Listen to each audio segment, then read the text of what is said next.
So, iyon na nga guys, kahapon ay parang naglilihi itong asawa ko na naghahanap ng kakaibang ulam.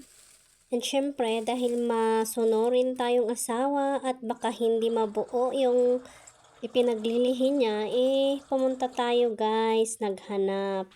Ito na nga at iluto natin. At syempre, hindi na natin isa-isahin ang procedure dahil mas magaling kayong magluto sa akin.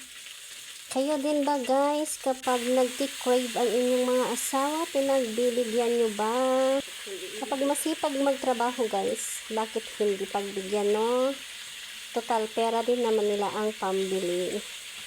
Anong luto pa kaya ang pwede dito guys, bukod sa adobo? Panoorin hanggang dulo. Salamat!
Ayan guys, luto na.